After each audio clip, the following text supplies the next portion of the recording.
Majority Report with Sam Cedar, where every day's Casual Friday. That means Monday is Casual Monday, Tuesday, Casual Tuesday, Wednesday, Casual Hump Day, Thursday, Casual Thurs, that's what we call it, and Friday, Casual Shabbat. The Majority Report with Sam Cedar.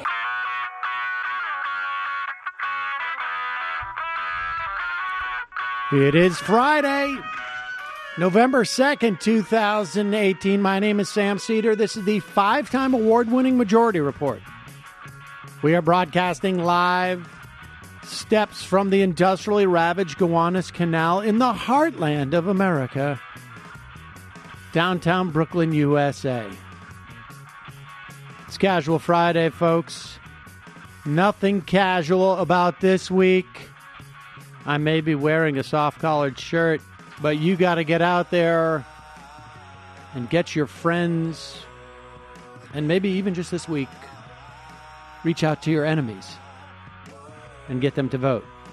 Not necessarily your political enemies. I'm just saying like your personal, people you don't like, but are similarly situated in terms of their politics. Get them to vote. And joining us this week, Digby from the blog Hullabaloo.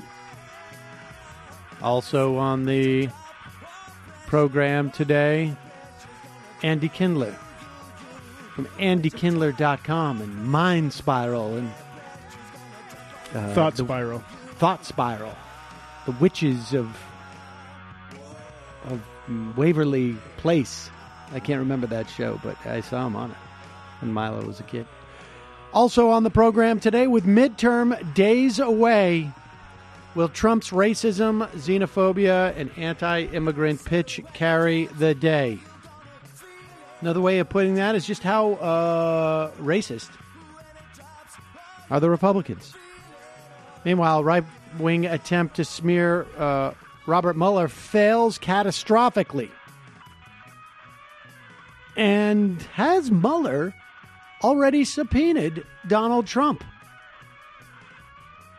Google workers walk out over sexual harassment, and the Trump administration cancels a program to fight domestic terrorism. Meanwhile, in a tight Senate race in Arizona, the Green Party candidate endorses the Democrat. And revealed, the Jaworski report shows how Nixon was about to be indicted by a grand jury before he resigned. Interesting story as to why that came out now. Love history.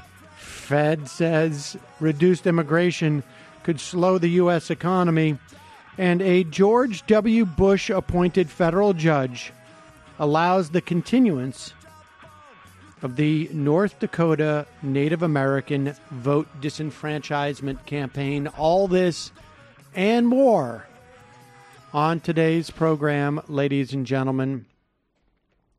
It is November 2nd, as you are undoubtedly aware. What you may not be aware of is something that I was not aware of until Kyle, the guy who made this show possible, literally made this show possible. I think I've told the story a million times, but here is 1,000,001.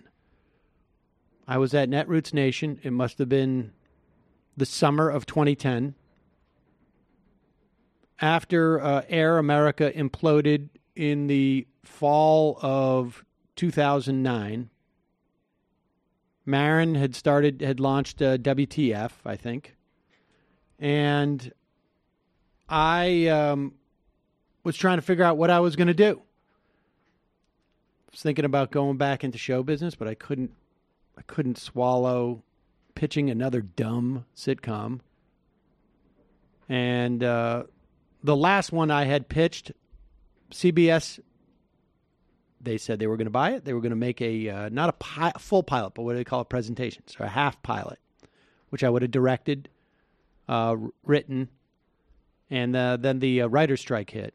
I ended up writing that script for HBO. So I was about 6 months out from the last script I had written, and I was like, I can't bring myself to go and pitch a show. I just couldn't. Too dumb, the stuff at that time. And I had been shooting some videos. I think That's Bullshit. And this guy comes up to me at Netroots Nation. He says, I'm Kyle. I'm like, Kyle, right.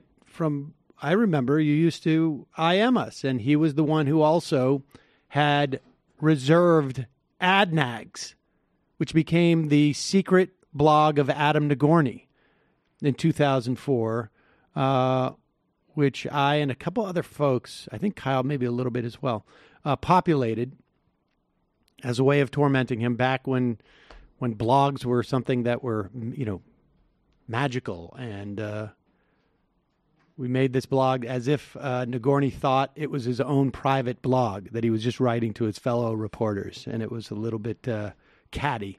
Anyways, Kyle said, you should do a podcast. And I said, well, I would, but I really, one of the things I really like about doing radio is taking phone calls, and I wouldn't be able to do that. And he goes, oh, I can set that up for you. I was like, well, really? And he goes, yeah, I'll set up the website for you too. And I'll help you, just make the podcast. All you got to do is help with connectivity. Yeah, exactly. He'll help with connectivity. And I'll just help you. And all you need to do is, figure out how to actually get microphones and stuff like that. And I said, well, I lifted half the stuff from Air America anyway. So, I have that sitting in a box. And so the show was born. The first show was 8 years ago tomorrow on a Wednesday, November 3rd. It was it was basically a soft launch.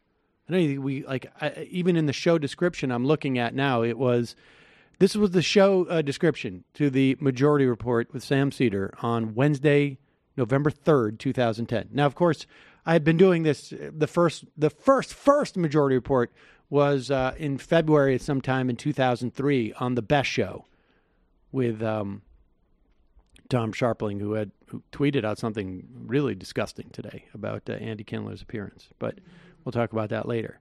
But meanwhile, this was the show description. I will read it to you. Sounds pretty exciting. Shows will be a bit sporadic for the next week or two as we organize ourselves, but when they happen, they will happen at 11:30 a.m. Eastern. Podcasts will be available shortly. More info soon. That was the description of the show. Under promise and over deliver. Exactly. And then on Thursday, the 4th, things really picked up. On today's show, what's next for Democrats and George W. Bush? Torture, criminal, and dimwit. Casual Friday we just did a replay of the original, the first Majority Report on Air America. And then, let's see. Oh, nothing too, we didn't really get into show descriptions until a couple of months. But, so happy birthday to us. It's your birthday. Happy birthday. It's your birthday. We're not going to get hit for rights. Nope, this is public domain. Public domain. There we go. There you go, folks. Happy birthday to all of you. I want to say thank you to our members. I don't thank our members enough, but it's not because I'm not grateful. It's just I'm, I guess, rude and out of touch. But I want to thank our members. I think we started doing members sometime in February of 2011, and a lot of longtime listeners stepped up and made it possible to do this show. And at that time, too, I want to thank Dorsey and Evan. Dorsey, who I think now still works at BuzzFeed, came to me and he was like, I'll help you set up the show. I'm like, I don't know how much I can pay you. He said, I don't care. He just did it. And so it's our members who make this show possible, and I am very grateful for the opportunity. And you know, it can be trying at times, but it's a very gratifying way to make a living. Excuse me. And someday I'll be more professional about coughing into a microphone. Play some music quick while I drink. Happy birthday to you. I'm not getting choked up. I'm just, for whatever reason, something went down the wrong pipe. So there's an interesting dynamic that's going on. What's that? Yeah, some water would be great. Thank you. Our crew has got really professional, too.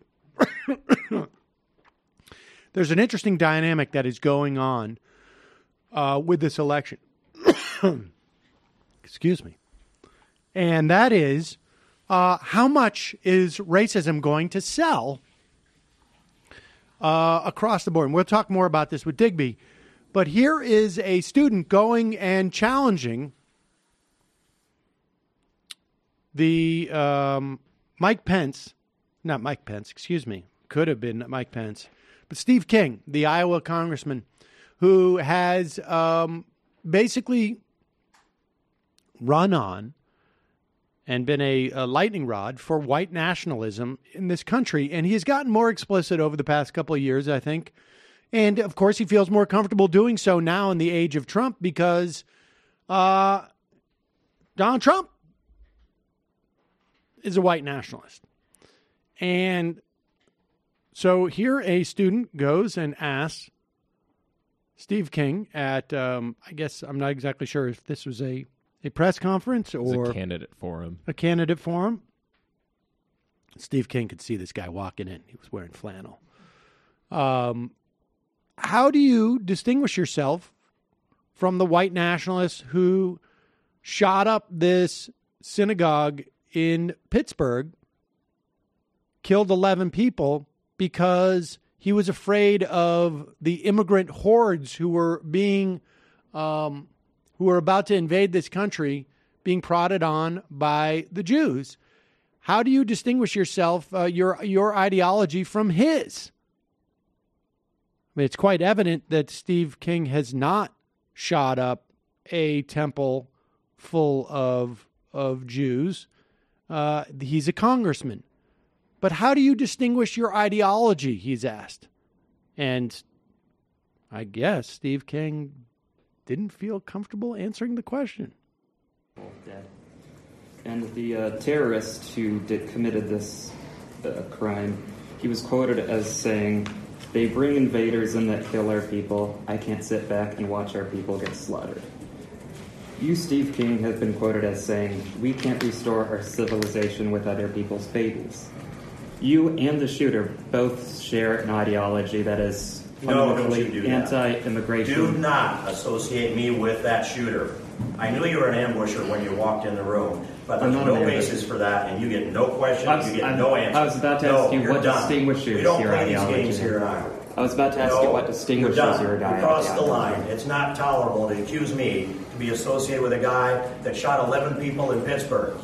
I am a person who has stood with Israel from the beginning. The length of that nation is the length of my life. I was about to say, and I've been with them all along, and I will not answer your question, and I'll not listen to another word from you. If you don't have a white supremacist worldview, then why did you travel to Austria and meet with a white supremacist organization? I think he's given his answer. I think that his answer is his answer. Yes. But do you identify as a white supremacist? Sir, stop it. Then why did you meet with the white supremacist organization in Austria? They're done. I would ask whoever is guarding this door to lead this man out of the room. Yeah. I live and work in the 4th District. My wife lives and works in the 4th District. There you go. Steve King traveled, was it to Poland to visit, I think it was Dachau. Maybe it was Auschwitz. I'm not sure. And then also, just to get the other side, met with a Holocaust denier. Just to, fair and balanced. And uncomfortable, though, describing why his or how his ideology is any different from the one that led that shooter to his kill those people. This is that's a different one, right? That's Steve Knight. So there it is. Well, I guess we'll know if King gets reelected. He is in a very tight race with a pretty progressive guy. And there is, the Republican Party has expressed, at least some people in the Republican Party have expressed a little uncomfortability with just how outwardly fascist Steve King is. So there's a slight movement there. But it also could be the case that they need to redeploy some of their assets in other races. So this is a good way to sort of justify not saving Steve King's seat. We're going to take a quick break. When we come back, Digby will be joining us to talk about what's happening out there 3 business days before the election. We'll be right back.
We are back, ladies and gentlemen. It is Casual Friday. And, we've had a recent spate of musically talented people providing all sorts of fare for just a moment like this. Are you ready for some DB? Yeah. Are you ready for some Digby, Digby, Digby, Digby, yeah. There you go. Well, it's a little AM talk radio-y from like 1971, I think. Heather Parton, Digby, welcome to the show. Thanks for having me. AM radio 1971 is probably just perfect for me, actually. I have to say that it reminds me of my early youth. It's around that time I started recording stuff off of radio with like one of those Panasonic. Do you remember one of those like molded almost look like one piece of plastic cassette players.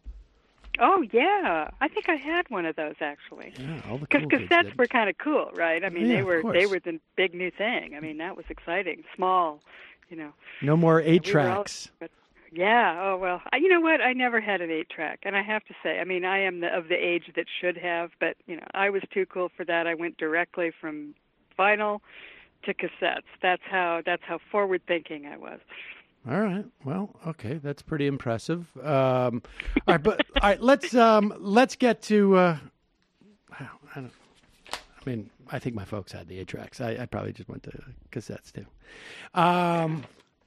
So, Digby, let's start with this because it seems to me there's a fascinating dynamic that's happening in terms of these House races, right? And let's just and folks are going to hear this refrain, I think, multiple times going forward, but.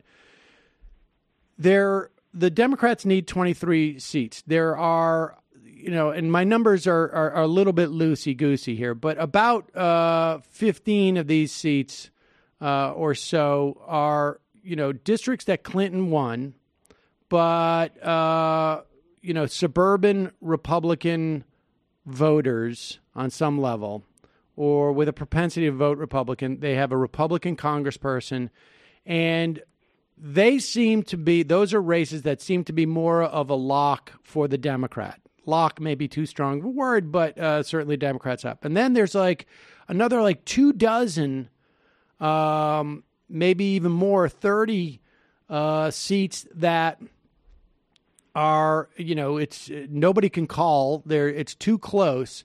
And those tend to be ones where it's not as suburban. Maybe the districts are not as wealthy. And it seems like Trump is focusing on those. And because they also sort of track a little bit more with the red states where there are Senate races that Trump wants to hold. Is that your sense? And what do you think about the idea of the way that they're going about trying to salvage that seems to be to just go all in racist, quasi-fascist. Maybe not quasi. But yeah, not so quasi at this point. But yeah, I think you're right. I think I think most of the analysts sort of see that Trump, and from what I'm reading, and there was an article in Vanity Fair this week that was kind of interesting, where they were quoting Trump's pollster, who I think is his name Tony Fabrizio? I'm sorry if I've got that name wrong. Fabrio or Fabrizio, something like that. Anyway, he had sort of convinced Trump that there was that they had a chance to take back the House, and the article sort of implied that they were kind of blowing smoke at Trump, right? Kind of making him feel better because they sort of knew that the chances were pretty bad even at this point, which was maybe a month ago. So Trump was all excited and very happy and feeling really motivated, and he was out there really pushing, doing his rallies and going up against the press and being very, doing his thing. And then these two horrible events happened last week. Hard to believe it was just last week. I mean, when you think about it, Pittsburgh, it hasn't even been a week since that happened, and yet, whatever. But life comes at you fast in the Trump era. But when that happened, he got very upset and about his momentum, which he mentioned last night in a rally again, that, it really ruined his momentum, ruined his plans, and that was really upsetting. And they came back to him and said, hey, look, the House is gone. And I think some of that was probably his people sort of saying, look, this is the way to sort of, break it to him that the House isn't going to happen. So basically, I think what you're talking about with his strategy, where he's going, it's into these red states where they think they can hold the Senate and maybe some of those seats that are within that sort of region and area where he'll get a lot of coverage, and maybe he can help out some of those people. Now, I read an interesting quote the other day, or read an interesting sort of analysis that Trump had down when he went to Texas to stump for Cruz, and he had that big rally in Houston. The Cruz people think he hurt them because the polls started to move up for Beto O'Rourke after he came. So, even in Texas, maybe Trump is starting to get a little toxic, which I found kind of interesting.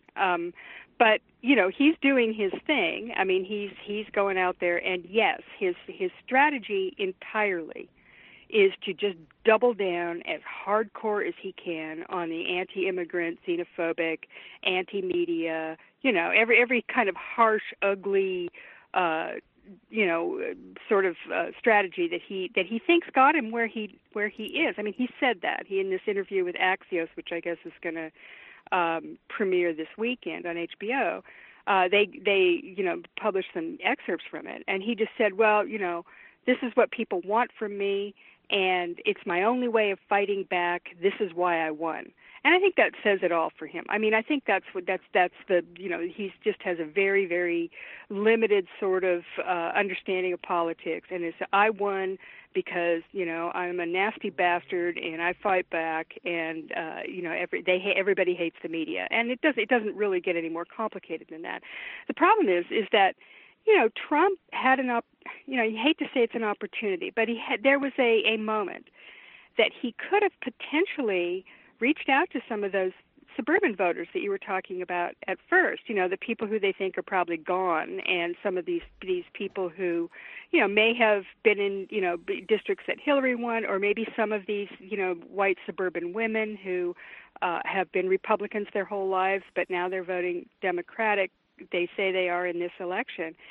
Because after those two tragedies last week, he could have, and apparently his staff approached him and said, we should do an Oval Office speech where you talk about unity and bringing the country together. And everybody would, think about it. People would have been shocked, kind of like, geez, Trump doesn't do this, and if he could have pulled it off and acted it halfway decently, who knows? Maybe some of those people, or some of the independents who lean Republican, could have gone, well, maybe Trump's not so bad, when the chips are down, he can come through, and he's not quite the, the horrible jerk that we thought he was. Certainly, there would be a lot of media people who would have said, like, this is the day he really, really became president. He made the pivot. Right? I mean, honestly, we know that would have happened. And yeah, of course.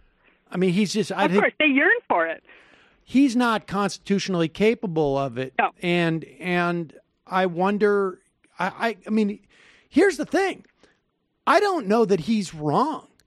Like, that's it. I mean, that counter sort of like factual scenario, that may have helped him, but it also may have hurt him. Like, I mean, I don't know. I mean, that's the thing about this midterm that I think has the potential to be super, super dark. I mean, aside from, the idea of the Republicans controlling the House and the Senate, the way in which they win, if they were to somehow maintain the House, let's say, the winning in that way would be really disturbing. I mean, let's look. Let's look at this video.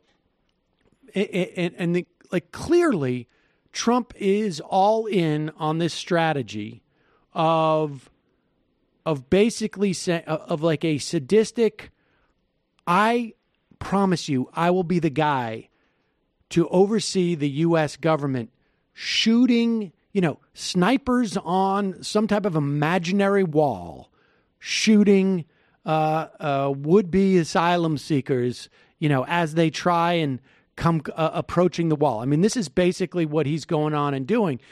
It's all a complete straw man, right? We know the caravan, to the extent that there's going to be anybody left in this so-called caravan by the time they reach the Mexico border. They're not going to be here for months. There's no doubt in my mind that we're not going to hear anything about this in 2 weeks unless the Republicans win the House, retain the House. But here is Donald Trump talking about what the plan is. I hope not. It's the military. I hope there won't be that. But I will tell you this. Anybody throwing stones, rocks, like they did to Mexico and the Mexican military, Mexican police, where they badly hurt police and soldiers of Mexico, we will consider that a firearm. Because there's not much difference when you get hit in the face with a rock, which, as you know, it was very violent a few days ago, very, very violent. That break-in, it was a break-in of a country. They broke into Mexico. And you look at what's happening in Guatemala, just to mention Guatemala, along with El Salvador and Honduras. It's disgraceful that those countries aren't able to stop this, because they should be able to stop it before it starts. And the United States pays them a fortune. And we're looking at not doing that anymore, because why should we be doing that when they do nothing for us? So now it turns out that the military was not aware of this change in orders, that most of their weapons were not going to be used. Like literally, most of their weapons were going to be under lock and key. Like this is clearly Mattis is saying, okay, we'll send 5,200 military personnel to the border, and they're just going to hang out. Like this is going to be like an R&R situation. But put that aside for a moment. He is calling for the U.S. Army to fire on immigrants in the event that they have rocks in their hands. Yes, that is what he did. And in fact, he later went on in that same sort of Q&A after his silly speech yesterday. He went on to say that he had told the military to change that order, and that he was telling them, consider it a rifle if somebody's throwing a rock at you. Now, I mean, this is obviously, there are a million laws that are going to be in force at this. The idea that, and I don't even know what the thinking in the military is, from what I read yesterday and saw people sort of talking about. They're of different minds within the military about whether or not this operation, what are they calling it? Patriotic Eagle or something? I don't know. It's something. It should be called Operation White Supremacy. Right. But they're of different minds about whether or not this is a good use of their time, effort, and resources. And it's going to be very, very expensive. It's going to cost billions of dollars. The only thing Trump will ever write a blank check for is the military. The idea that something terrible could happen as a result of this is obvious. Look, I don't want to, digress too far here, but you only have to think about, the Gaza and the West Bank to think about how rock throwing turns into tragedy. Of course. Even on our own border in the past, there have been incidents like this with the military back in the late 90s. The military shot they used to send troops to the border. This isn't the first time a president's done this, but it was always under the auspices of trying to stop drug trafficking. Never before has it been to stop a bunch of, ragtag group of mothers and their children at the border. That's just never been done before. But there have been troops there, and there was a terrible incident in the late 90s where a soldier who was deployed on this drug mission accidentally shot a young goat herd, unarmed, Mexican kid who accidentally crossed the border tending his goats. And it was a terrible thing. And, it really made people think twice about whether or not you ever want to do it. Now, George Bush did. He sent a bunch of troops down to the border, 2,000, I think, or maybe it was 6,000. I can't remember, but it was a lot. And it cost billions of dollars. His operation did. So, this gambit isn't new, which is why I think maybe Mattis is going along with it. He's a little more acquiescent than people sort of expected him to be, because it has been done before. But this is a different atmosphere, right? We are in Trump is building people up into a frenzy, and I don't know if he's building U.S. military troops up into a frenzy. He probably is building the Border Patrol up into a frenzy, and I can guarantee you that all these militia guys who are going to come down and, quote, help, he's definitely building them up into a frenzy. So you're setting up a situation for something very tragic to happen. And I really think, and I think maybe he wants that, to be honest. I think that's very possible. And we should also say, there are greater implications, and we're starting to see more and more of this, right? Bolsonaro elected in Brazil. Now he's moving the embassy to Jerusalem in the Brazilian embassy. And just today, the Nigerian army, which this week shot and killed multiple protesters who were throwing rocks, under investigation. This is their biggest defense. They tweeted out that video that we just played please watch and make your deductions, essentially saying, look, the president of the United States says if you throw rocks, it's like firing weapons. Therefore, we cannot be held to account for shooting unarmed protesters. And this is, we had been asking for, you and I had been talking about in the lead up to, after to the inauguration, and sort of contemplating what are the implications of foreign policy. This is one of those things. We see this time and time again where, I don't think as citizens, just going about our daily basis, particularly, people who may be a little bit jaded, as, a lot of folks are, we're conscious of that the United States, in many respects, maintained, even though there was times we were certainly hypocritical about it, but maintained some type of normative values in the world that had some type of restraining impact on other governments around the world. And we're seeing what happens when we sort of let go of those, where we create a little bit of slack in those type of normative values. Oh, a lot of slack. I mean, I would say it was a lurch. It was kind of an abrupt change. I think you and I have talked about this a lot. This kind of the scary sort of aspect of this. It's all scary. What he's doing domestically is very scary, but we don't know yet whether or not our institutions have the resilience to be able to resist this. And we'll see on Tuesday our first sign of whether or not it's actually possible.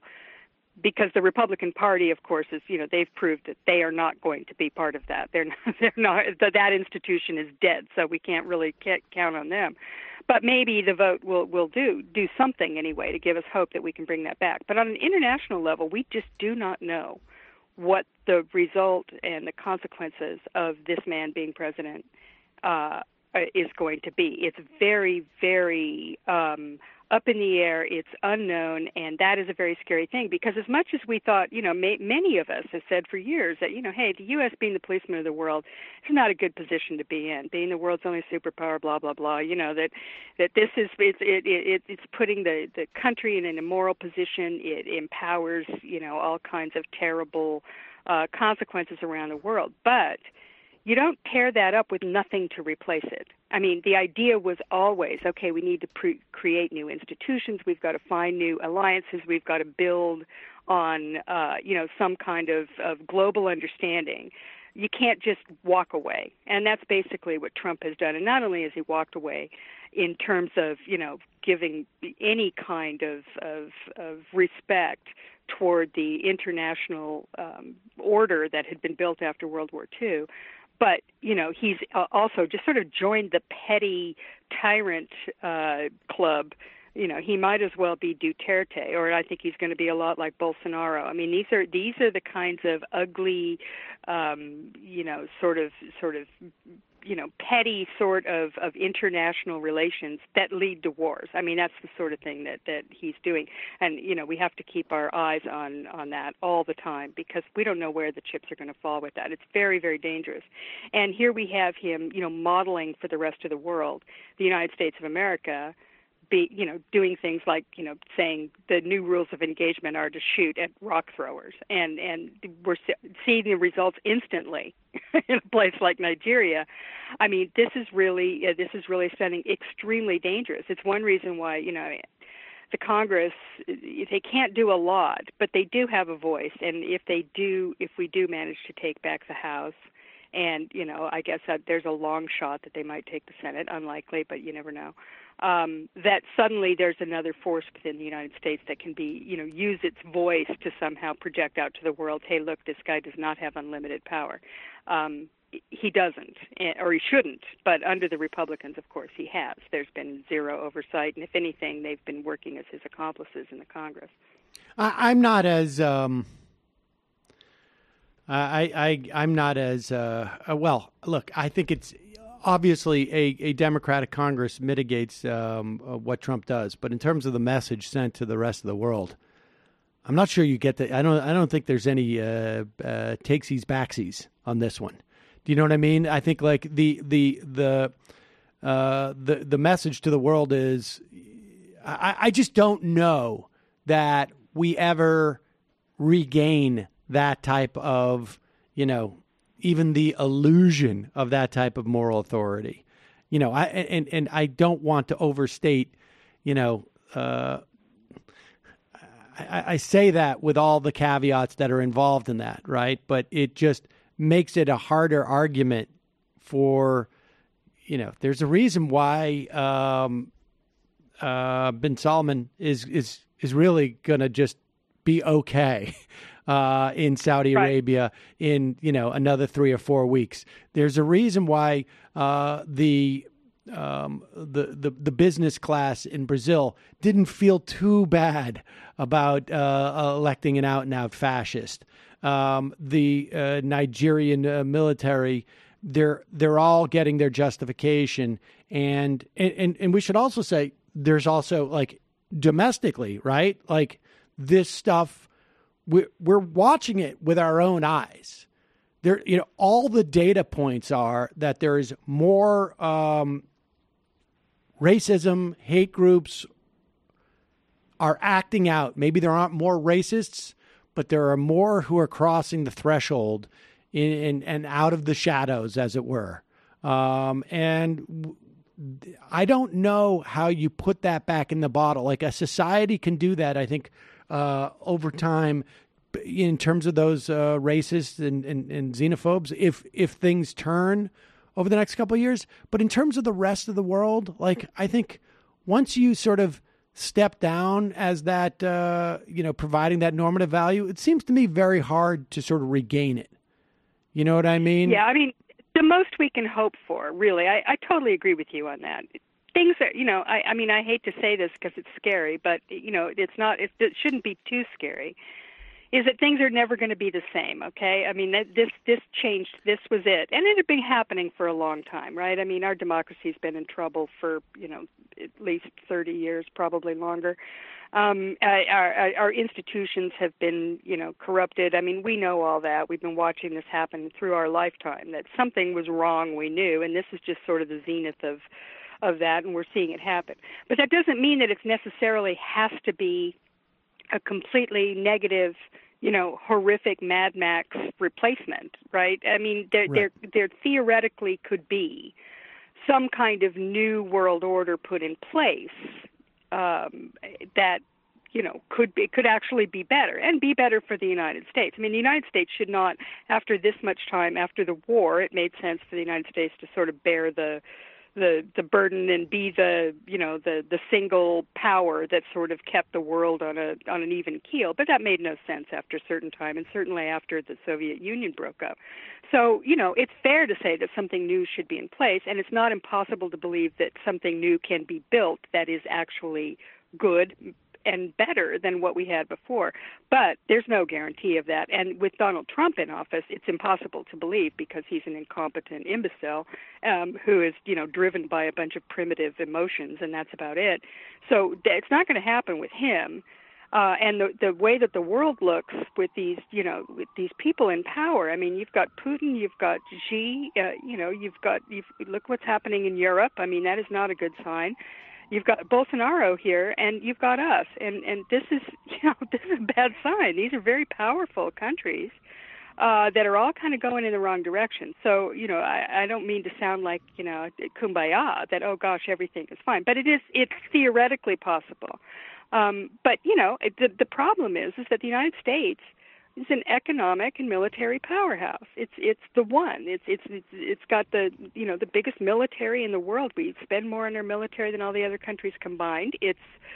That still is real, and that's a very dangerous thing for us because if we become a threat, bad things can happen. And I think a lot of people in this world are starting to see us as at best a competitor rather than an ally, and at worst an enemy. And this is not a good thing. And I don't know, it really requires people to be take this seriously. It's not, Donald Trump seems like a clown, but he is a clown, but an evil clown, and he has to be taken seriously, even though it's kind of hard to do so sometimes.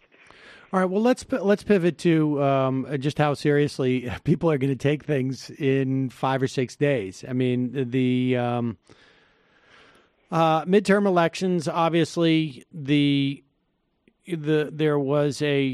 a tremendous sort of like generic secular, if you will, disadvantage to Democrats in this cycle in terms of the Senate. There are, I think, it's 2/3 of the incumbents who are facing re-election are Democrats.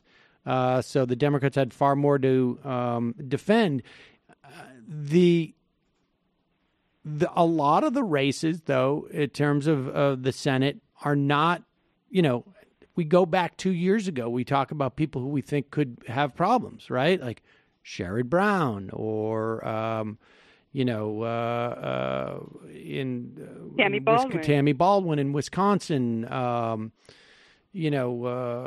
Folks, in the Midwest, broadly speaking. I mean, Donnelly's still in trouble. Manchin seems to be okay.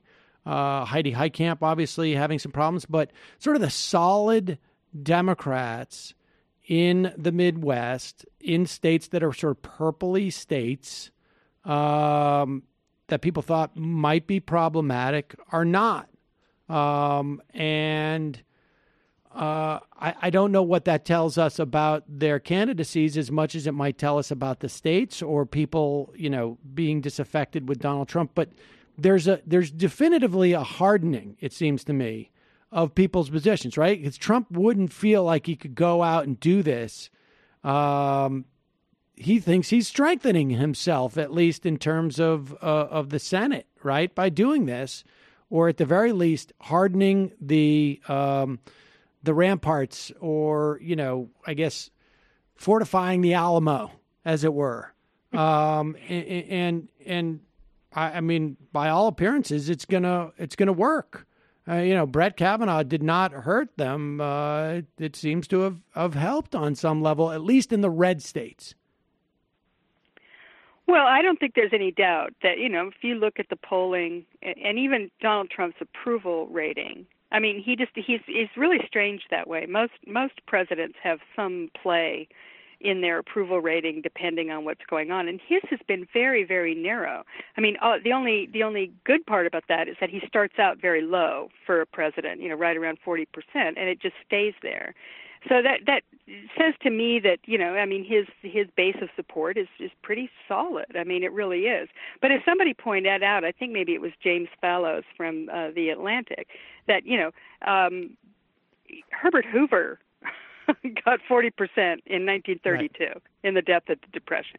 There's always a base of the opposing party, right, no matter what is happening. So we shouldn't be too surprised by that. And the fact that, the way that our politics are sort of shaking out in this polarized era is in these red states. I mean, they tend to be sort of states with a big rural population. And that is a place where you find, the hardest core Trump voters, the people who really like him and are, approving of the Republican Party's acquiescence to him, which is why they're voting for Republicans. They like that. And, as we know, going into this election, and we knew this 2 years ago, we knew it 4 years ago, that this map was going to be very, very difficult for Democrats. And I even remember, and you probably recall this too, 2 years ago, looking at the House map, people were really, pessimistic about the Democrats' ability to take the House because it with all the gerrymandering and all the districts, the way that they were laid out, it did not look very likely that Democrats could do it if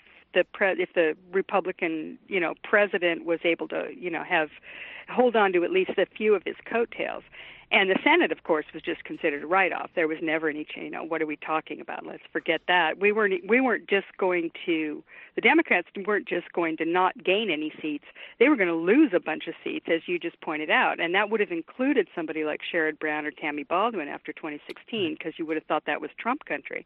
So, I don't, I think it's hardening, but I'm not sure it's hardening in a way that is to their benefit. And I'm not sure that Trump is doing them any favors because, one of the things that he just does not understand is that for every one of his, red hats at his rallies, there's a couple other Republicans out there that are repulsed by what he's doing, and he needs to think a little bit about that. Now, most Republicans are backing him, but what is it? It's like 80%. I mean, that's not unanimous, and I suspect his big problem is the Republican-leading independents, right? And they're falling the other way this time. Well, I mean, there's a couple of things about this that strike me. One is that Fallows is right? 40%, although George W. Bush fell below 40%. I think, if I remember, he was in the mid to low 30s at one point for a considerable period of time.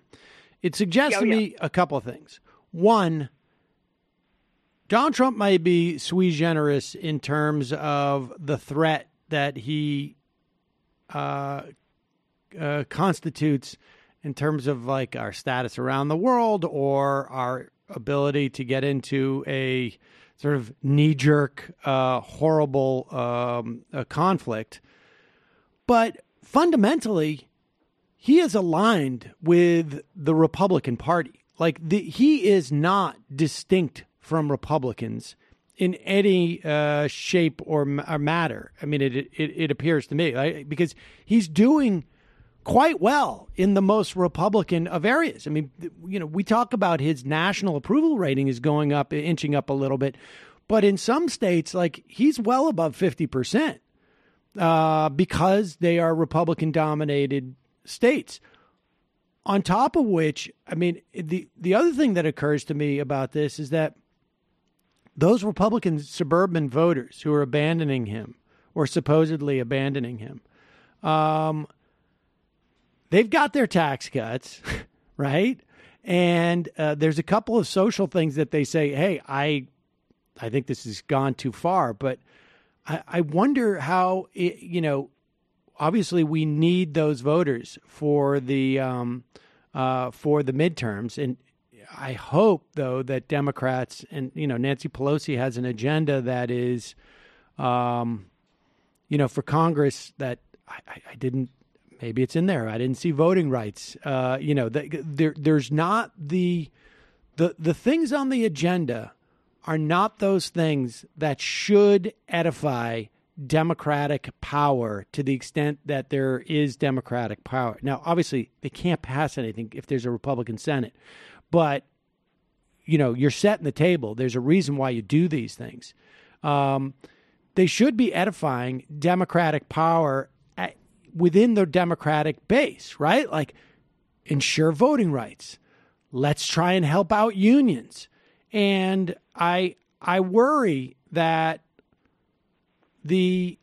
those Republican voters who are with us today, because Donald Trump is an offensive human being, won't necessarily be there 2, 4, 6 years from now if there's an attempt to sort of reprioritize where, let's say, the money expended on those tax cuts go. Well, and let's just look at it from a purely, cynical political basis. The bigger the tent gets, right, the bigger the Democratic coalition, you suddenly start bringing in a bunch of, former Republicans into the tent. You suddenly got a bunch of conflict within the tent because these aren't people that necessarily, they're not Bernie Sanders people, okay? So, we're going to have, I hope everybody's prepared for this. I mean, this is going to be a big battle. Now, I'm hopeful that it's not going to happen within the next 2 years. My suspicion is that the focus will be on Trump. I suspect that you'll have an agenda that includes all those things that you're talking about, as well as, stuff like, reversing the tax cuts and doing a bunch of other things. I mean, they can't actually do it, but they'll talk about it, They'll have you're setting it up, do, right? You're setting it up. Yeah, set it up. And, of course, you've got a very, what is going to be a contentious presidential primary among a bunch of Democrats who are running from all over the country, everywhere.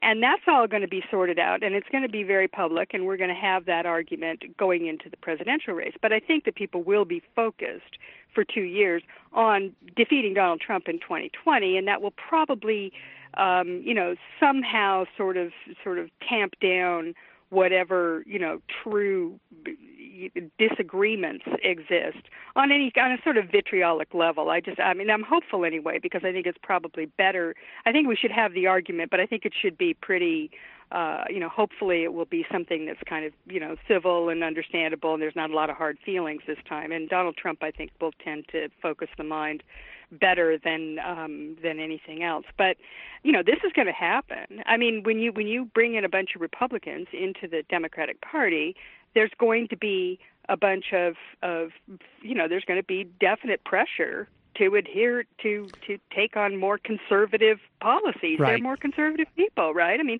so that's going to happen, and it's fine. That we can. I think that the party can handle it, but I think that people like us, we're going to be in a position of having to fight very hard for what we believe in on the progressive side, and make sure that we don't get into that thing, because money plays a big part in that. Yep. And that's one thing where I think is really important. What we're seeing in this election for the first time, I think, and it's really setting an example of how powerful this grassroots fundraising is. I mean, these Democratic candidates, a lot of them are not taking any kind of PAC money. I'm not saying they're not being helped on some level by outside groups that are doing ads and things like that, but just on a pure fundraising level, these people are doing really well just with grassroots fundraising, and it's providing a model for how the Democratic Party can go forward. And if progressives, that's one area I think progressives should push hard, which is no PAC, none of this corporate fundraising. We're not doing it anymore, and that will take some of the pressure off on taking on some of these conservative views. They won't be quite as likely to be, running around catering to, CEOs and Wall Street, hedge fund managers. Not quite. We're up against it, but I want to touch on this for just a couple of minutes, because I have a feeling we're going to be talking about this. We talk again in a couple of weeks. We're going to be talking about this.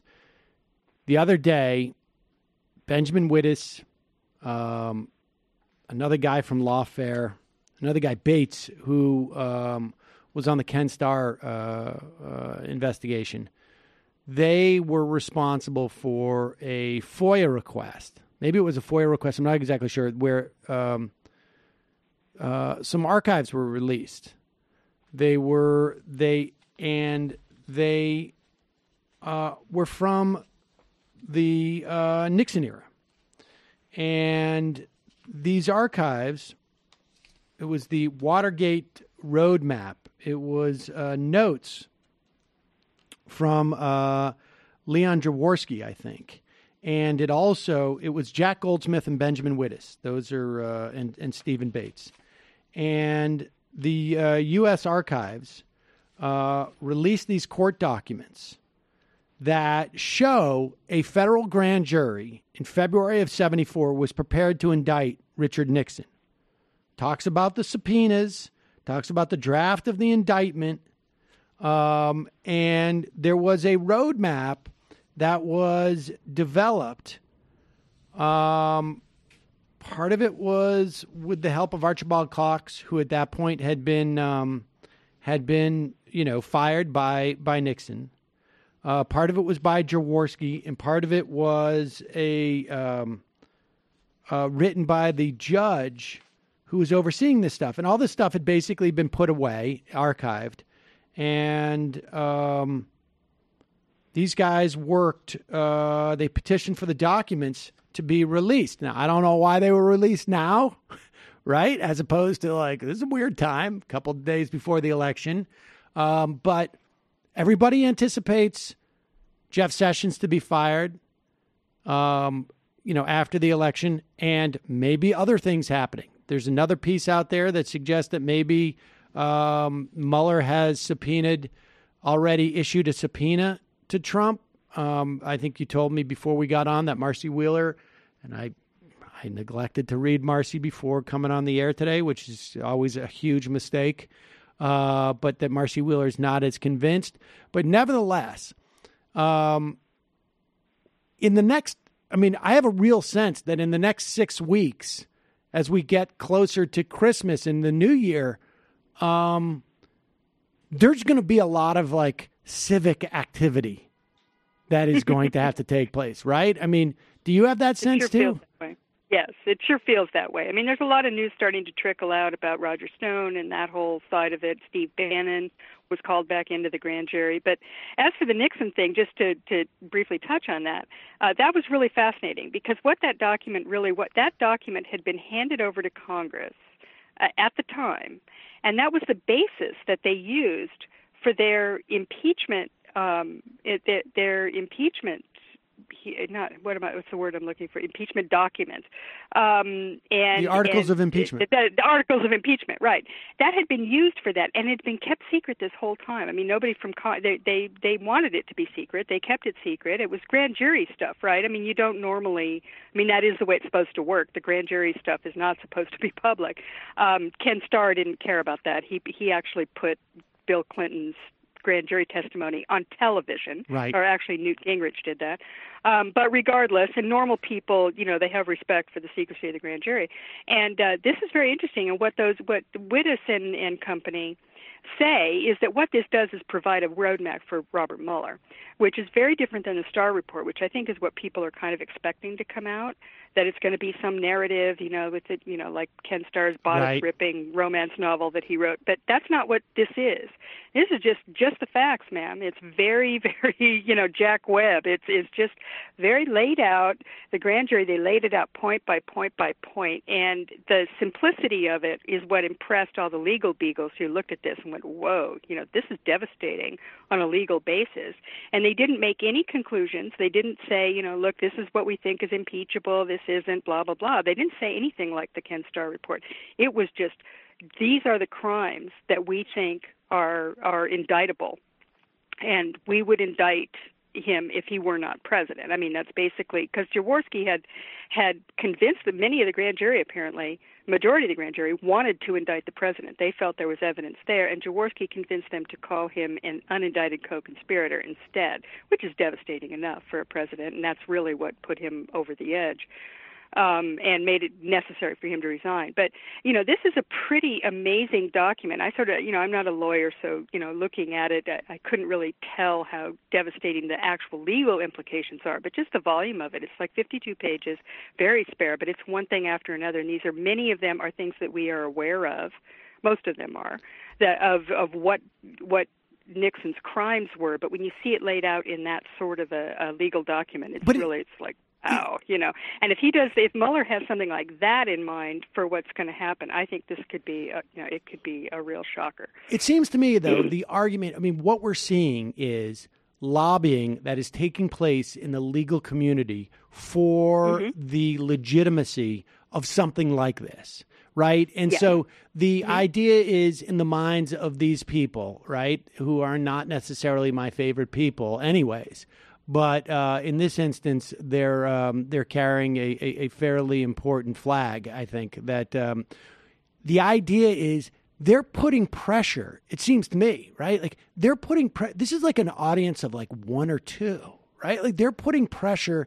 This is them trying to put pressure on either the D.C. Circuit Court or probably the Supreme Court, right? Like just simply I think it's John Roberts, right? I mean, if you they're basically saying to John Roberts, This is it. And now, we all knew these documents were out there. Not, none of it's particularly new except for the sort of the legal principles and the boxes you have to tick off along the way to do this.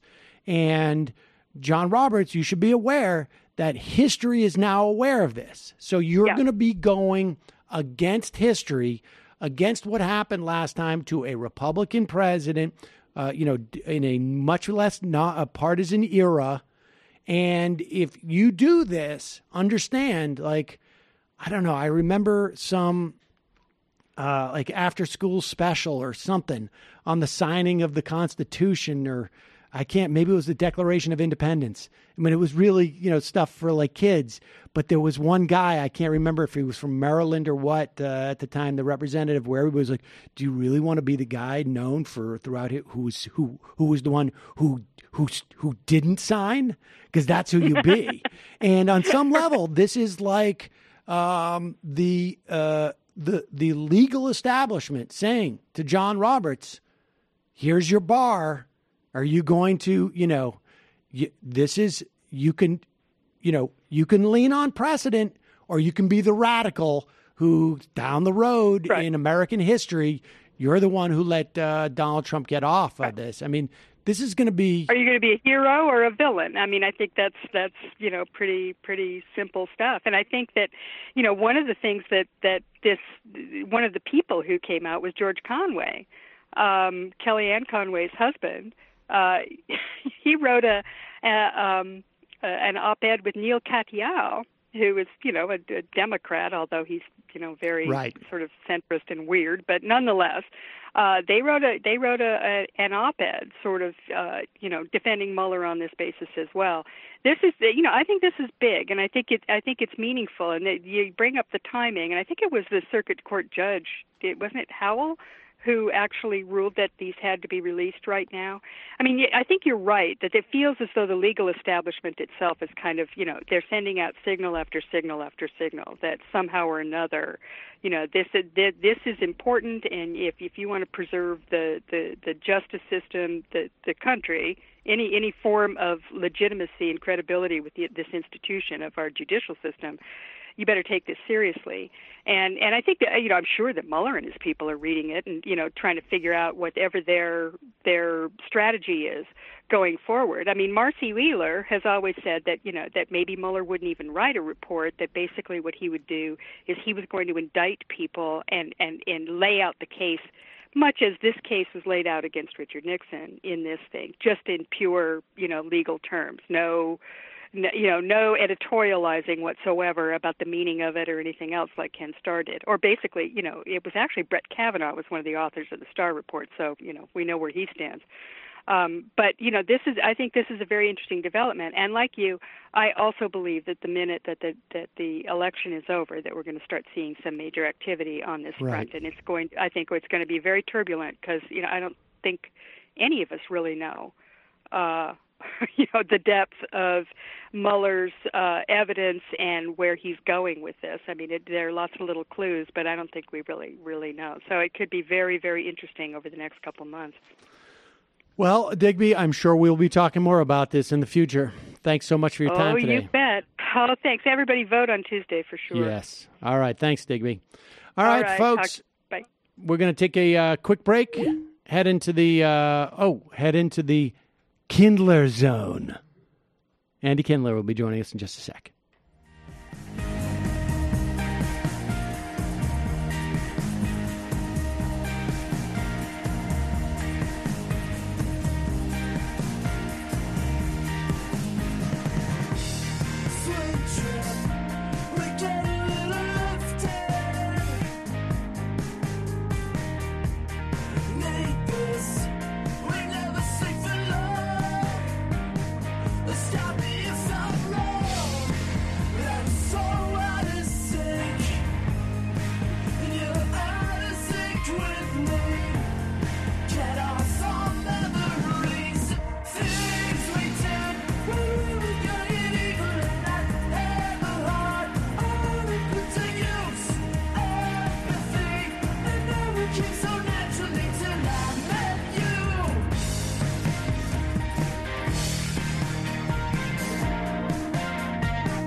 Ladies and gentlemen, it is Friday. We are 3 days away from, at least 3 business days away from a very, very important election. I know there's a lot of people who are out canvassing as we speak, who are listening to the show on their phones.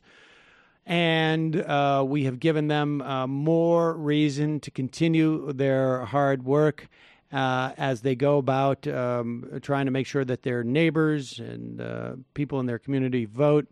And now it's an opportunity to reward them with this. With a Jew like Andy Kindler, you know you can't go wrong. His ancestors wrote the God Bless America song. A true Obama bot. And he believes Obama can never be wrong. Yeah, AndyKindler.com. You made me laugh so hard, I had to write you your theme song. Andy Kindler. Yeah. Andy Kindler. Can you believe it? I cannot believe it, sir. I am so glad that you're here with us.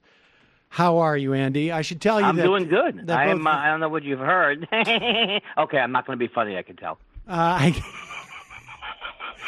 should tell you right now, both Jamie and Michael are out of the office. Jamie. Yeah, what is this? I finally tagged someone? I mean, God forbid, I don't even know who anybody's name. I barely remember your name. Now I tag everybody? And everyone's out of the studio? Well, what is this, a prank? Jamie had, long-time plans to be on the road today. And Michael just, didn't feel like coming in today. So Right. Why come in today? Because when you come to New York, we have to have coffee. When you come to New York, but he can't show up on the day that I'm on the show, right? Okay. Well, I don't want to make you not feel special, but there is no one who has ever been on the show where he hasn't tried to hook up with them socially. Oh, that does not make me feel special. Oh, well. Yeah, I heard that when Goebbels came on a trip years ago, he tried. I'm sorry. Just about anybody who has been on the show or is mentioned on the show, I think Michael has reached out to for coffee. Well, it's unbelievable that Jamie's not there. Because I sent in the new Dennis Miller. I mean, I don't want to talk about Dennis Miller, but there's new Dennis Miller information. He's no longer going to be the political guy. He's going back to his roots, making references that aren't that funny, but people still laugh. Well, that's that was the story. He's been doing all these interviews. It seems like. I posted one from today. There was one today. Just 3 hours ago from the Kansas City Star. Yeah, that was the AP. There was a story from the Wall Street Journal. I think this was about 3 weeks ago now. And everybody sent it to us, and they're like, you got to talk to Andy about this. I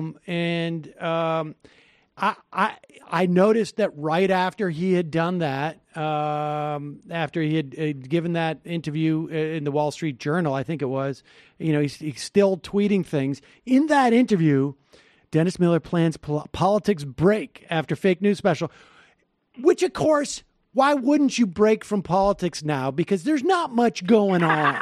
It's not in the news. It's not in the news anymore. And... It's not. That makes me laugh. I didn't even think of that part of it. Here. Look, folks, I'm trying to be topical.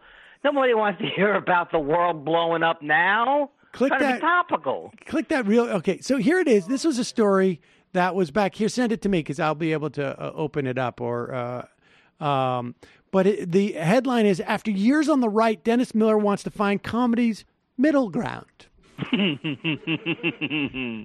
Which is just, first of all, has there been a time where comedy has been more political? Like it's like that politics are more relevant, more important for comedians to talk about, or people are pissed about. It's just what a wholesale retreat from like the damage this guy has.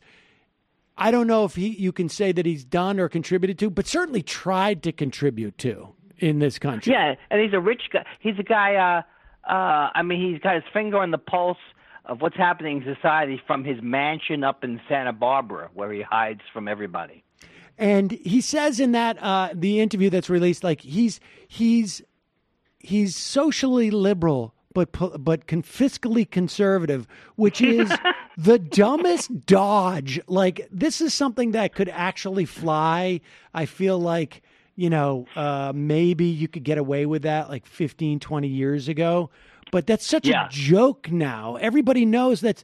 First of all, how can you support, if you're socially liberal, how could you possibly support the Republican Party today? I'm starting to question whether he is social. Well, you know what he used to say? He used to say that he wasn't anti-gay and all that kind of stuff. That's what he was. That's his idea of being socially liberal. Right.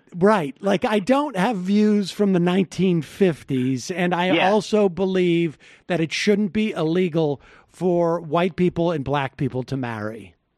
Yeah, I even think with gay, like if I used to listen to him all the time when he was on that right-wing show on AM, because I just loved it. I was so fascinated, and he still was afraid to even say that he's not anti-gay. You know what I'm saying? When you get a barrage of calls, he still tried to be nice to horrible people.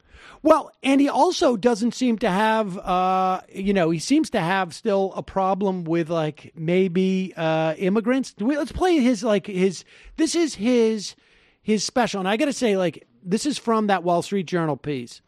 Why is now? The new special? The new special, right? Well, yeah, this is what he said. Like, why now? I don't think you want to be the last guy suggesting we play charades at the Hatfield-McCoy cookout. And I think I don't understand one word. I don't understand one word in that sentence. And I know references. He's explaining. Well, let's listen to his. There's so much here. I'm getting. You don't want to be the last guy at the Hatfield-McCoy Dodge City get out of Dodge by 10 meeting, right? Well, let's play. Here's a clip of his new special, and then we'll talk about why he's getting on out the of this. other side. Yeah, let's talk on the other side. Yeah, let's talk on the other side. Okay, here we go. This is what's the name of this special? Is it Comedy Dynamics, or is that just the name of his? It's a fake news, real jokes. That's the name of the company. That's the Comedy Dynamics. Fake news, real jokes. Reference comic. Yeah, here we go.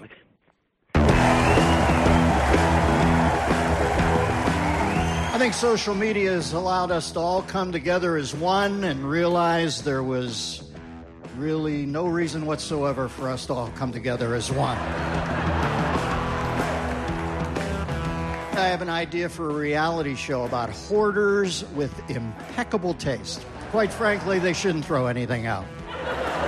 Took my nephew out to a small, tiny local circus. It was very disappointing. Turns out it was just a house that had been tented for termite proofing. Pause it. Isn't the circus closed? The circus is closed, right? Well, there is no more circus. Doesn't it feel like that joke was written like literally like 35 years ago?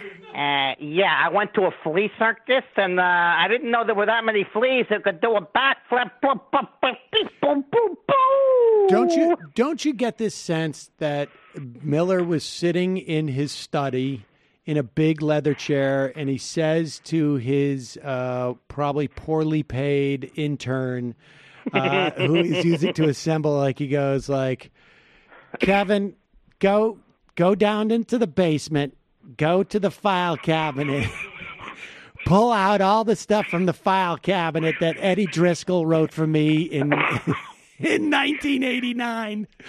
And I'm going to make that investment in Joan Rivers' card catalog cabinet pay off finally. Exactly. Like, jokes.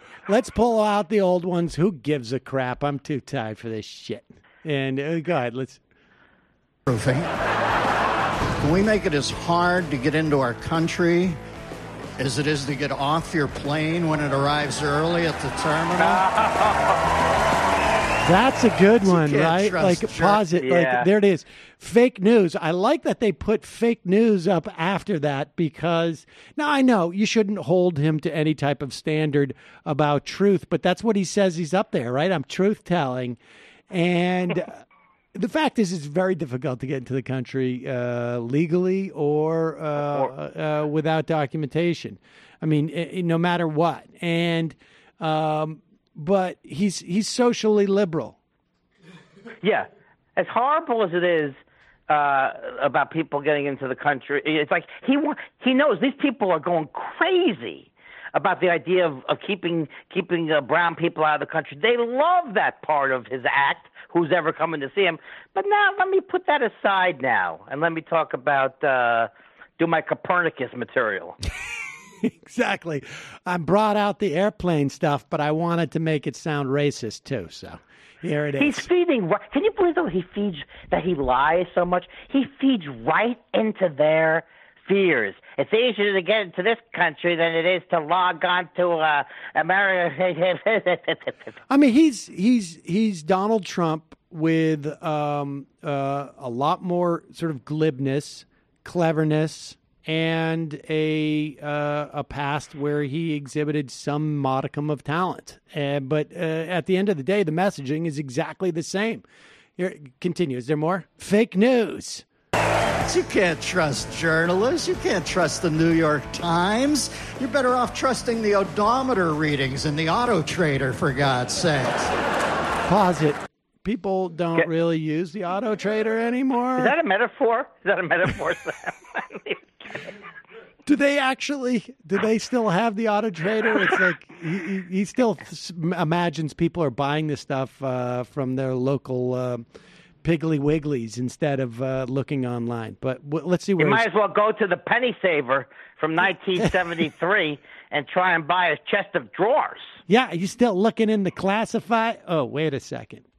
Go ahead. The recycler. You want to know how little a journalism degree matters? I have one. Closet. I like too that they did the old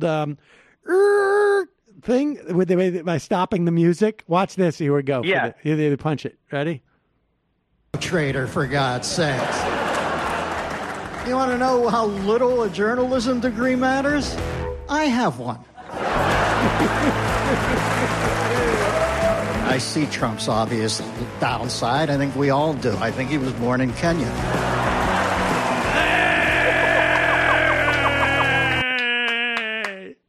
Who could laugh? I couldn't even laugh that loud if I was being tickled. I mean, I can't even believe he's born in Kenya. Woo! Yeah, you're talking about the black guy who's president. Oh, God. You know what? He's 2 weeks away from going, Obama's like that fifth guy from Star Trek who goes down to the planet and then Ensign Pulver, he's all of a sudden disappears. Let's go to what he wrote here. That he said in this interview with Wall Street Journal, because it's really important. Okay. But off stage, he confesses that sometimes he dreams about escaping America's raging political divide, which, we should be clear, he certainly helped create, right? He laments how polarized every spoken word of public discourse has become. I mean, grab me that frickin' doll that we have over here and just listen to what he was saying 20 years ago when, the idea that we shouldn't go and invade Iraq for no reason. Here it is. Thank you. He's... I hear some in the pro-choice movement decrying our use of preemptive warfare against terrorism. Hey, if it helps you get your head around it, don't think of it as warfare. Think of it as us choosing to abort terrorists. All right, so there he is. Didn't you see that joke come? I mean, he sets up the joke. He tells you the joke. Yeah, no, his joke was pretty straightforward. This was him 20 years ago, the socially liberal guy telling... Are you telling me that's from 20 years ago? This doll was produced during the run-up to the Iraq War. Oh, my God. He's always been a jerk. This is the guy, when he talks about polarization in this country, he's going around saying, you can't trust the French, who incidentally were like, hey, why are we invading this country again? Everything I'm telling you, there's a lot of young people who have no idea the toxicity that this a-hole, and I'm not, I'm holding him here, entered into the popular bloodstream. He was such a hero for the right, they made a doll about him. You're so angry you can't even call him a reference comedian. At the end of the day, it is connected to a big friggin' bomb. That's right. The U.S. has a long fuse, but it's attached to a big bomb. We killed hundreds of thousands of people in Iraq by our own Defense Department numbers. Hey, what's going on back there? Oh, yeah, he's laughing about the button that you press in the back of the doll. All right, so he writes, I'm going to get out of the nodding applause business and back into the involuntary laughter business. We saw what that entailed. Like, hey, at least he's not Kenyan. I'm trying what's called a reverse Marcel Marceau, where I imagine myself not to be in a box. Why? Oh, my God. Why now? Why now? I don't think you want to be the last guy suggesting we play charades at the Hatfield-McCoy cookout. That's. I'm still having that one looked up. I know what the Hatfield-McCoy thing is supposed to be. Yeah, but they didn't have a cookout. That's what I'm saying. Well, first of all, not only did the Hatfield-McCoys not have a cookout, but right. Hatfield-McCoy is supposed to be a fight that is meaningless, right? Yes. It's just as opposed to a fight as to what the future of the country is. And then, what's the charades reference? I don't know. That's so unbelievable. How could you even do a... Hey, it's like opening up your act with, I'll buy a vowel. And he's not suggesting we play charades. He's one of the either the Hatfield or the McCoy, and he's shooting at people. He is true, though. It's a little known historical note that the Hatfields did win because they did invite the McCoys to a fake cookout.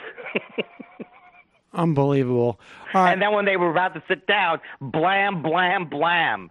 Oh, he's the most unhappy person in the world. And it makes me so thrilled that he sits around still steaming. What happened? Why am I not back on the top of my game? I shouldn't have gone too political. This is why he thinks he's not funny anymore. Because he went political. He's not funny. That's what his problem was. And the reason why he's not political anymore is because his gigs are drying up. Like his Bill O'Reilly sinecure is folded, and now he's just tired of everything. Here he is on, this is really amazing. This is him on the Larry King program as to why he became a conservative. Think of all the reasons why you might become a conservative in the early 90s, all right? Like, I started to dig into sort of economic questions, or I felt like there was a cultural problem in society. This is right around the time when, in 1992, at the Republican convention, where Dan Quayle is, or where I should say Pat Buchanan is talking about a culture war in the country. Dan Quayle is railing on Candace Bergen because her character on Murphy Brown was a single mother. Okay? And this is why he decided to become a conservative. Andy, wait, I want you to try and guess. Because I would think taxes would be my first guess. Right. Okay. Here he is explaining to Larry King. And this is actually present day, though, right? Like with him and Larry King. It's like 3 weeks Okay, ago. here it is. He's explaining why he's on the prostate show? Why he's becoming a conservative in the early 90s, 1 year after leaving Saturday Night Live. Okay, Rob M. on Twitter. At what point in your career or personal life did you switch ideologies from a political perspective? You did switch. Well, no, I've always been a pragmatist, but I do remember during Stockdale, that was a big thing for me. Ross Perot chose James Stockdale, and this guy was a guy who worked out a tap code system in the Hanoi Hilton. Kids who wanted to die overnight. I was there with that whole selection. He prays with him. Great American. Okay, he runs. Perot picks him because Perot is like, yeah, to me, Perot's crazy. It's like, I want to see him as president for half. I want to see how crazy he is when he meets the Queen of England and go, are you Ruth Buzzy? You know, he's just crazy. So when he picks Stockdale, I think I'll look into this guy. I read about Stockdale to the extent that I can. Then they start making fun of him because he has his first press conference and he looks wide-eyed and he's a deer in a headlight. And he said, well, I don't even know why I'm here. Boom, the liberals just weighed in on him, make fun of him. And I thought, this is getting too flashcardy here. They should invest a little more time in this. And I remember thinking, I'm not sure if I'm certain enough of my guesswork to be liberal anymore. I just started reading on things. Listen. Pause it. Now, wait a second. Now, so what? Wow. So, first of all, Stockdale said it was during the VP debate. Who am I? Yeah. Why am I here? Who am I? He said. Who am I? Why am I here? Right? He decides to become a conservative because Saturday Night Live mocks the Admiral Stockdale. Wouldn't that be why he would become a member of the Reform Party, maybe? That would make sense. But he's also simultaneously saying liberals just look at a flashcard. They don't do any depth. And that's why I changed I changed my political ideology because they were making fun of Stockdale. That seems to me to be like a flashcard reason. No? Yeah. He just does show that he never really had any political bones anyway, because I think I've told you, like Kevin Rooney wrote a lot of his political stuff. I think he's always been I'm beginning to think he's always been a nincompoop.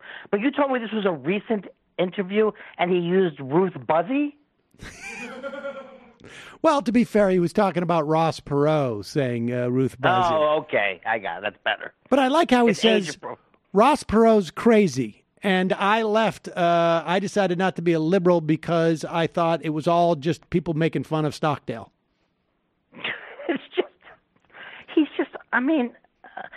I can't even believe. I am impressed, though, that he can remember that many details from 20 years ago.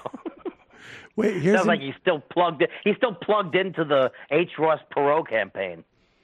This is his political prognosticating on that same Larry King show. Here, Dennis Miller is, he's getting ready. He's giving all these interviews. I want to get out of politics, whatnot. And this is what he thinks is going to happen in 2020. Some social media questions. Michael James on Facebook. In your opinion, who will be the 2020 Democratic nominee? I think it's Avenatti as president, and either Kamala Harris or Cory Booker in the 2 slot. I don't know. Obviously, it's good. But can you imagine if last time on the Republican thing, it was a demolition derby? What's it going to be like on the Democrat part this side? It's so funny now. I tune in to TV shows for serious political discourse, and I watch press conferences and debates for comedy because they've flipped roles now. It's actually there's no news anymore. It's so when I think about who's queuing up already, but they are saying, and that Avenatti might be one of the front runners. Oh my God! Wow. At least he's got some astute political observation. He's really plugged in. He tried that as, what's amazing? He tried that as a joke. And yes. Larry King didn't laugh, and then he goes, no, it could be Avenatti. Right, exactly. He's almost can't stop laughing as he says that. And Michael Avenatti and Kamala, as if Kamala Harris is like a joke person to bring up. Oh yeah, he went after Kamala Harris again. Oh boy. It is weird that he's sort of fixated on Kamala Harris and Cory Booker will be there, his VP, Avenatti's. And he expected a big laugh from that. I think it's gonna be Michael Avenatti with Kamala Harris.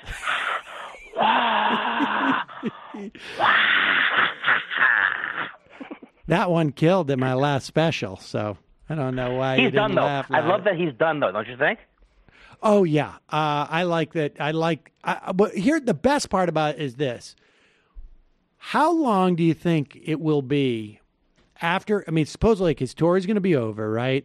And then, his special is going to be out there. in 6 weeks, nobody's going to be talking about his special anymore. His touring is to promote the special. It's not going to be. How long do you think it's going to be until he's back into politics again? Because he realizes like that's the last place that he's selling any of his stuff. Oh, that's a good bet. And I would say, 6 months he'll be back into the politics, or he will be retired. Yeah, totally retired. Totally retired. You never hear from him again. But no, he's too egomaniacal. He's got to be. He can't do that. He can't do that. Although maybe the other choice would be he goes back to the bathrobe shows. To the what show? The bathrobe shows? Yeah. Is he still doing the Dennis Miller option, or did he opt out on that? I think he opted out. You know what's amazing? There's nothing that he's probably done that you can't get now on YouTube. I think he was holding this stuff out. Yeah, if you subscribe to my show, you get some of my special, never-before-seen basement tapes. I noticed on your Twitter feed that you may have watched the press conference with is it Jacob Wohl? The press conference, the smear Mueller.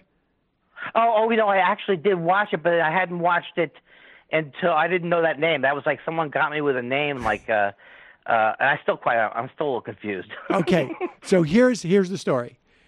This guy Jack Berkman, who is a Republican operative, and another Republican, I guess, operative or conservative, like pro-Trump Twitter guy, Jacob Wohl, who's 20 years old, were announcing that they have a woman who claims that she was raped, right? Was it raped or sexually assaulted by Robert Mueller 20 or 30 years ago?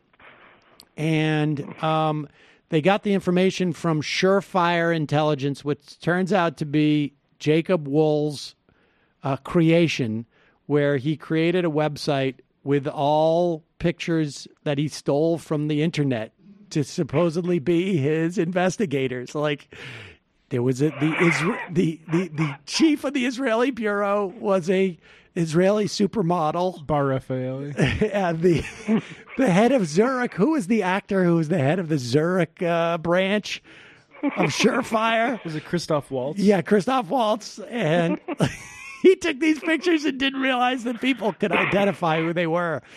And then at the press conference, did he do that at the press conference? No, well, here he is at the press conference. He did something like it, where he supposedly had a picture of him with the woman who claimed to have written this affidavit claiming she was assaulted by Mueller, and it turns out people searched it. It's his girlfriend.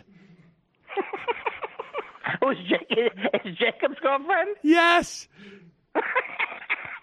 And it's Jacob's girlfriend in her, like, 50s, right? Because if this happened 30 years ago in 1974, presumably that woman would have had to have been, over 20. He's in O'Keefe territory now. Oh, right? totally. He's going up that tree. What is this clip of him? This is a clip of him at the press conference. This is a few clips at the press conference, yeah. Okay, this is him talking because people are giving him grief. Like, you say you're a longtime experienced investigator. You're 20. Let's listen. Washington Post reported that Mr. Mueller, they re-reported that Mr. Mueller was at jury duty as to discredit this accuser.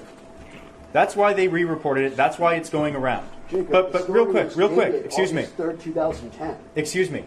Rather than double checking and saying, wait a second, was he only at jury duty? Sometimes people go to jury duty, but they're also somewhere else. Was he only at jury duty? No, hang on, it's not funny. This is not a laughing matter. Pause it. There you go. He anticipated your laughter, Andy. He's got Ricky Gervais's haircut from the 80s. Yes. Here is when they start asking him about his age and how he could have so much experience as an investigator. So you're 20 years old, Jacob, right? You're 20 years old. Describe to me your investigative experience And when did you get this honorary Harvard Law degree? It's a figure of speech. Pause it. Okay. Hold on. He apparently claimed he had an honorary Harvard Law degree.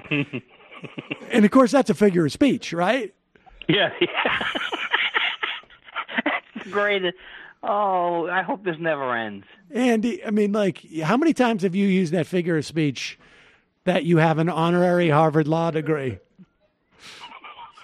Is he wearing something from Star Trek: The Next Generation? Is that what the guy's wearing? He should have had his sunglasses on. He should have had his sunglasses on. He's like the Terminator.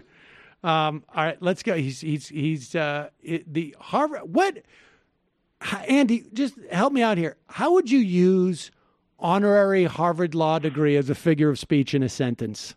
Figure of speech. You know, it's like I have a. You know, it's like a. I can't say. You know what? I couldn't do it. It's an expression. It's an expression. That's what it is. Stop being such a Harvard honorary law degree. That doesn't work. Are you hungry? God, I've got like a Harvard honorary law degree. I'm so hungry. All of a sudden, I'm starved. I'm starved like that time I ate my honorary Harvard Law degree. That's how hungry I am. Are you tired? I'm so tired I could get a Harvard honorary law degree. I also have an honorable fake mention from Yale. There you go. All right, here we go. And when did you get this honorary Harvard Law degree? It's a figure of speech. Okay. Okay, so you're 20 years old. What is your background as a professional investigator? Like I said, I've done a handful of matters. I've done a handful of matters like this over the years. My mission here is not to establish a narrative. It's not to follow an agenda. Wait a minute. It's to bring forth. Hang on. It's to bring forth the facts and let the facts speak for themselves, and that's what we've done here. Jack Berkman steps in and he is giggling like, I don't understand what the hell this is about. Who's using the excuse? The Trump patented "excuse me"? That's Trump's signature line. They're all Excuse adopted. me. It's all gotten insane, Andy. I like this. I love this Jacob Wall now. Look at him. He's so. Where do you go from this? Where does someone go from there? Where does he go? This is amazing. So he put on. Where is this? Is this on Twitter that he put it up? It looks like he blogged this out. So he did Microsoft Paint over her face and put it up on his blog. Okay, so he says below is a photo of Wall and the accuser, who at this time is fearful of her life and requests to remain anonymous. This is upon arriving in Washington, D.C. She panicked and boarded a flight to another occasion. He posted this picture of him with the accuser, and then somebody again found that same picture, and it turns out to be his girlfriend. And there's also a lot of interesting sleuthing going on. The ceiling was identified as in LAX and not in any DC airports. This guy should never leave the house. He could green screen his whole career. Now, when do you think, at what point, what do you think happens to this guy? Because I would bet within a couple of years, this is a guy who's going to be making a boatload of money doing some right-wing thing like Project Sorta Veritas or something like that. Well, where's O'Keefe now? Is O'Keefe tearing it up? Well, is he killing it? O'Keefe had apparently got a volunteer of Beto O'Rourke's on camera saying something to the effect of what was it? Was it Beto O'Rourke's or Gillum's? He got some volunteer. He did a high camp person too. He's got people all over. He's got volunteers for candidates saying stuff that's inappropriate. People who sign up to volunteer, literally one of the thousands of people, and then he refers to them as staffers, but they're usually they're unpaid volunteers. Oh, God, please let this be funny next Wednesday morning. Yeah, no kidding. All right, should we play one clip of O'Reilly? Sure. We've got a clip of O'Reilly in his basement complaining about sensitivity training at Michigan State, or O'Reilly freaking out about Soros. Which one do you? I like him freaking out. I like him. All right, this is the one about O'Reilly. This is O'Reilly's defense, right? After it turns out that Soros was the target of essentially an attempt to bomb him to death.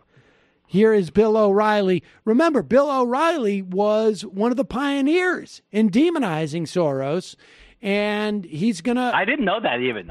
Oh, yeah, back in the day, back when he was like talking like, I went up to Harlem and ate, and you didn't hear anybody say mofo this or mofo past the grits, any of that. It was all normal.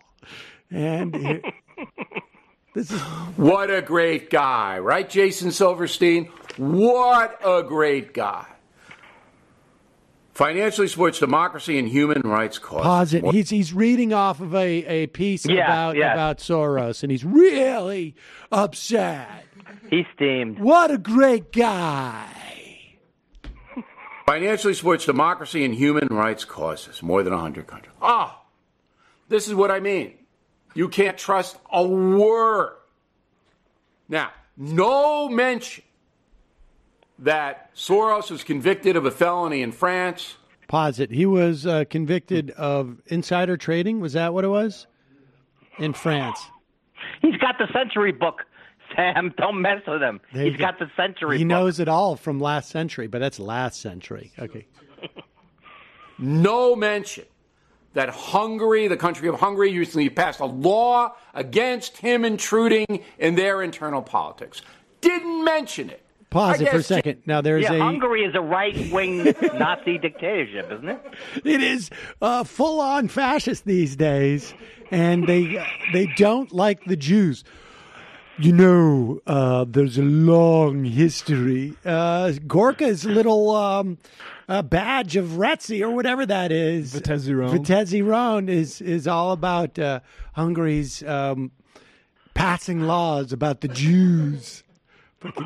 Country of Hungary recently passed a law against him intruding in their internal politics. Didn't mention it. I guess Jason didn't know. It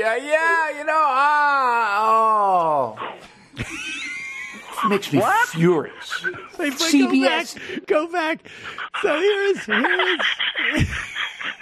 here's Bill O'Reilly's attempting to sort of to knock Soros. This is the way he tears apart this piece.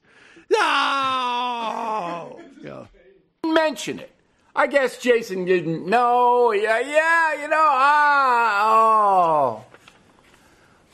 makes me furious. CBS News. All right, and then he writes a bit down.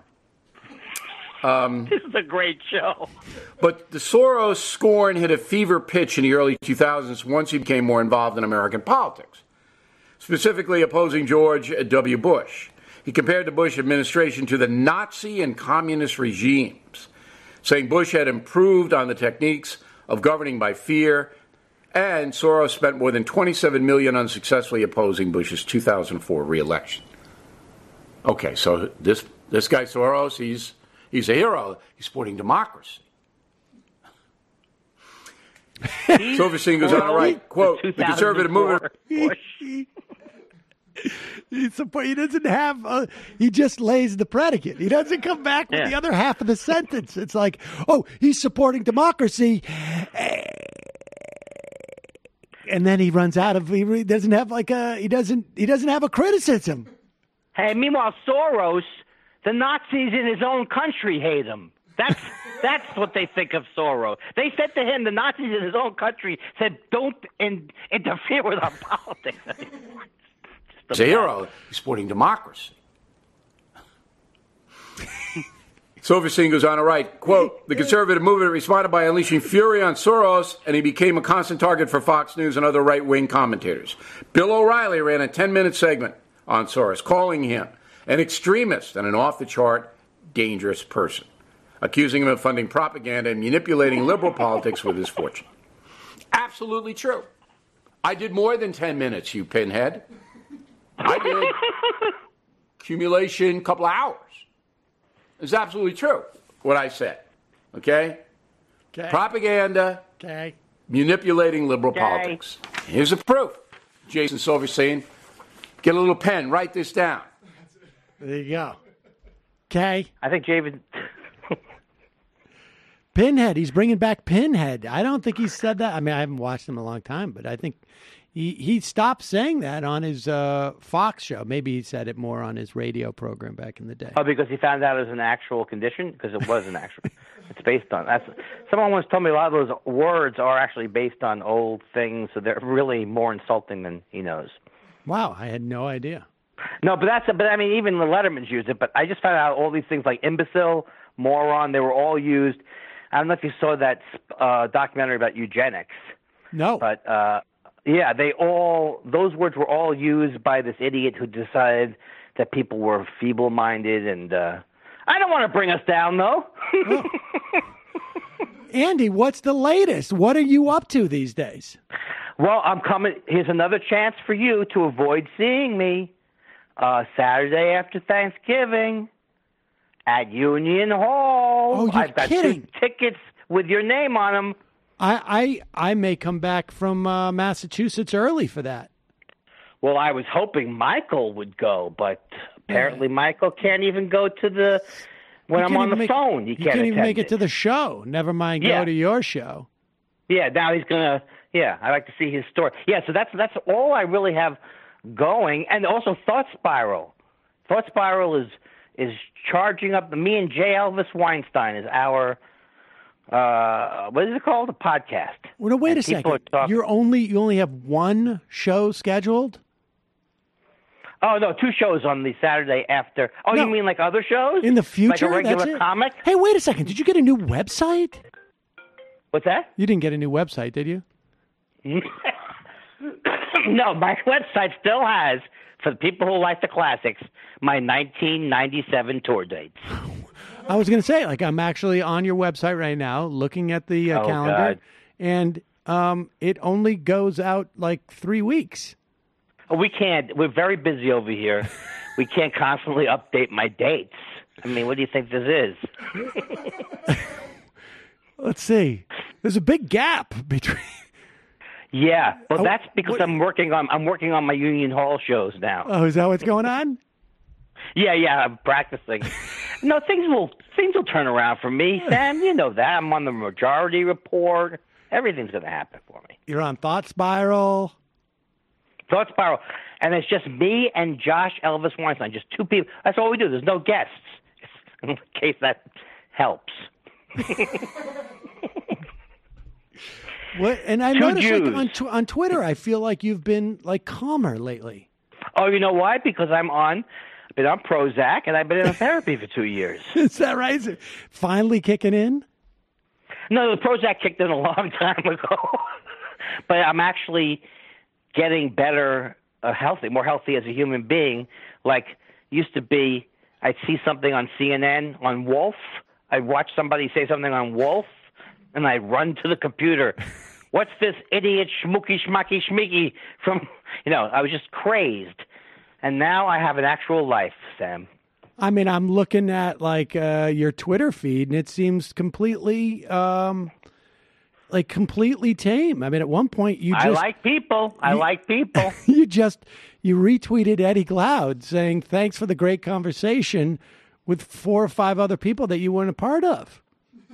He was great. He's been on fire recently. I don't know if you watch him. He's on fire, that guy. He's really good. But, I mean, all he did was thank other people. You know who also is great? That Brett Stevens. Oh, he's so inspiring. Brett Stevens? No, yeah, I hate him. Is he the guy I hate, the New York Times guy? Oh, yeah, you're thinking. Yeah, I know who you're talking about. Yeah, Brett Stevens. People don't even know. He's not even on anybody's radar. He's the new. I'm obsessed with the new conservative voices that are supposed to be moderate, like the guy at MSNBC, Charlie Sykes or something. Yeah, well, Charlie Sykes, who with all due respect to him, is as responsible, and supposedly he owned some of it, but he was very responsible for where the Republican Party is today. It seems to me. Yeah. All At of a least sudden in he comes Wisconsin. out a couple of years ago, I don't like the tone. You set the tone. Right. Let's see. Oh, and you did. You bought, I see back a couple of days ago, you bought a bucket of generic Prozac for $3 at CVS. That's great. This is some of the hilarious tweets that I've replaced. Does that look like Dennis Miller has dentures? I can't tell. It does. That's dentures, right? Yeah. I wasn't going to say anything about it. But... I want him to have dentures so bad. He does. You know, I could eat all I want now with, and then do commercials for dentures. Yeah, I mean, it happens. Everybody's going to get there one point or another. I have a fake tooth. What a hilarious Twitter feed I have, Sam. You're right. Yeah, this is good stuff. Trump is like Hitler. If if Hitler couldn't find Poland on a map. I'm proud of that one. There you go. How come no one's laughing in studio? Oh, I forgot. Nobody's here. Stayed in studio today. No, nobody's here today. Well, Andy, so you're going to be at Union Hall. Is that it? Where is it? Yeah, where are you going to be? You're on the road? Well, I go to Massachusetts for Thanksgiving. Oh, and that's right. Hang out there. But maybe if I'm back in time, I will go. We should socialize those, Sam. I mean, or I should come in the studio or something. Or I would love someone that. should fly me to New York. Are you going to be there for a while? No, that's the only thing. Not on Thanksgiving, but I'll make a plan, or we'll all do a road trip to Dennis Miller's new stand-up. I'm looking forward to the new chapter. That would be great to see what happens after this. Well, Andy, I love you, man. I love you too. Thanks so much for coming on, and it's always a good. Oh, well, I guess one thing that we had a problem with Tom Sharpling. I mean, this is. It's disgusting what he said, right? It's disgusting. You said something very benign. In 8 hours, I'll be on the Majority Report. Unbelievable. Maybe I should try sleeping in between. And and Sharpling came back with, I know that in 8 hours something will put me to sleep. Oh, unbelievable. And you know how far back we go? That's where it happens. Watch out for the people with the knives, or those closest to you. There Sam, you go. or something like that. Andy Kindler, always a pleasure. Thanks, buddy. Okay, have a great weekend, man. Love you. I love you. Bye-bye. All right, folks. Going to head into the fun half of the program, wherein we will take your phone calls and your IMs. We'll play a little bit more sound. Just a reminder, you can become a member of this program by going to jointhemajorityreport.com. Just for pennies a day, you can support this program that has been member-supported now for, 7 years and 364 days. So thank you so much to our members. Really appreciate it. Also, justcoffee.coop, fair trade coffee, tea, or chocolate. Use the coupon code MAJORITY. They've been with us since day one. Check out the Michael Brooks Show on YouTube, on Patreon. This week, you should listen to about Bolsonaros in particular, because this guy is going to be a real problem, I think, for Latin America, and really, in many ways, is gives an indication of just how contagious Trump is. I think there's a very strong argument that segments of Brazil would have rejected this guy if they thought there wasn't somebody even, as ridiculous. The President of the United States really have lowered the standards here in this country. Also, check out the Antifada. You can find that at patreon.com, the Antifada.